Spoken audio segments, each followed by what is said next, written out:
Yes sir. మీ పేరేంటి? నా పేరు జంగ్యా సార్. మీరు ఏ మండలం, ఏ ఊరు నుంచి వచ్చారు? మా మండలం మేషం, జిల్లా రంగారెడ్డి నుంచి వచ్చాను సార్. ఓకే. ఏ గ్రామం అండి?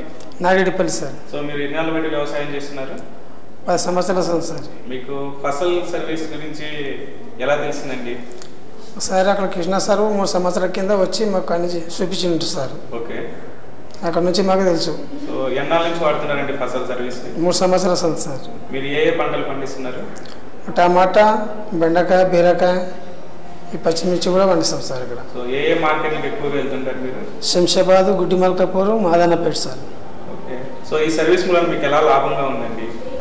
ఇప్పుడు రేటు తగ్గితే సార్ మాకు మెసేజ్లు వస్తే అందులో చూసి ఇక్కడ రేట్ ఎక్కువ వస్తే అక్కడ తీసుకుపోయి అమ్ముకుంటాం సార్. ఓకే. ఇట్లా ఏ మార్కెట్కి వెళ్ళేవాళ్ళండి? ఎక్కువ ఏ మార్కెట్లో రేట్ ఎక్కువ ఉన్నప్పుడు వెళ్ళారు? ఏ మార్కెట్కి వెళ్ళారు? శంషాబాద్ డౌన్ అయితే మిరాల మండి సాయంత్రం పూట అక్కడ ఆటోలో తీసుకెళ్తాం సార్ అక్కడ. ఓకే. సో ఎప్పుడన్నా మీకు ఫసల్ సర్వీస్ మూలంగా డబ్బు పరంగా ఎప్పుడన్నా లాభం వచ్చిందా మీకు? వచ్చింది సార్. టమాటాలు అయితే ఒక సంవత్సరం 7-8 దాకా వచ్చింది. లాభం మంచిది. సో ఎలా అనిపించిందండి లాభం వచ్చినప్పుడు మీకు? మంచిగా అనిపించింది సార్. డబ్బు లాభం వచ్చినప్పుడు మీరు ఏం చేస్తున్నారు డబ్బుల్ని?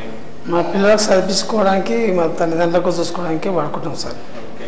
మీరు ఎవరికైనా రైతులకు చెప్పారు ఈ సర్వీస్ గురించి? సో రైతులకు 50 మంది దాకా చేసిన సార్. అప్పుడే సార్ వచ్చినప్పుడే ఓన్లోకి వచ్చి అడిగినప్పుడే అందరికీ 50 మందిని తయారు చేసి చెప్పిన ఫోన్లో నెంబర్ అన్ని. మా పేరు నారాయణ, ఏ ఊరి నుంచి వచ్చారు? సంతాపూర్ మండలం, కేశంపేట. మీరు ఎన్ని సంవత్సరాల నుంచి వ్యవసాయం చేస్తున్నారండి? నేను చిన్న ఉన్నప్పుడు వ్యవసాయం చేస్తున్నాను. ఎన్ని సంవత్సరాల నుంచి? 20 సంవత్సరాలు. 20 సంవత్సరాల నుంచి వ్యవసాయం. ఏ పంటలు పండిస్తారండి? మిర్చి కానీ, టమాటా కానీ, వరి కానీ, పత్తి కానీ ఇవన్నీ పండిస్తాను. ఏ ఏ మార్కెట్లు ఎక్కువ వెళ్తుంటారు? ఈ కూరగాయలు అయితే మాదన్పేట, ఒకటి మిరాల మండి, శంషాబాద్ అని, షాద్నగర్. ఓకే. సో మీకు ఫసల్ గురించి ఎలా తెలిసిందండి? మా అబ్బాయి మెసేజ్ వచ్చిందని మా అబ్బాయి చెప్పిండు. చెప్పి ఏం చేస్తుండ అంటే మా అబ్బాయి రేటు ఏముంది అంటే ఇట్లా రేటు తక్కువ ఉంది అన్నాడేమో తక్కువగా వస్తున్నాము, రేటు బాగుంది అన్నాడు ఎక్కువగా వచ్చి అమ్ముతున్నాం మార్కెట్లో. ఎక్కువ లాభం ఏమైనా వచ్చింది దీని మూలన?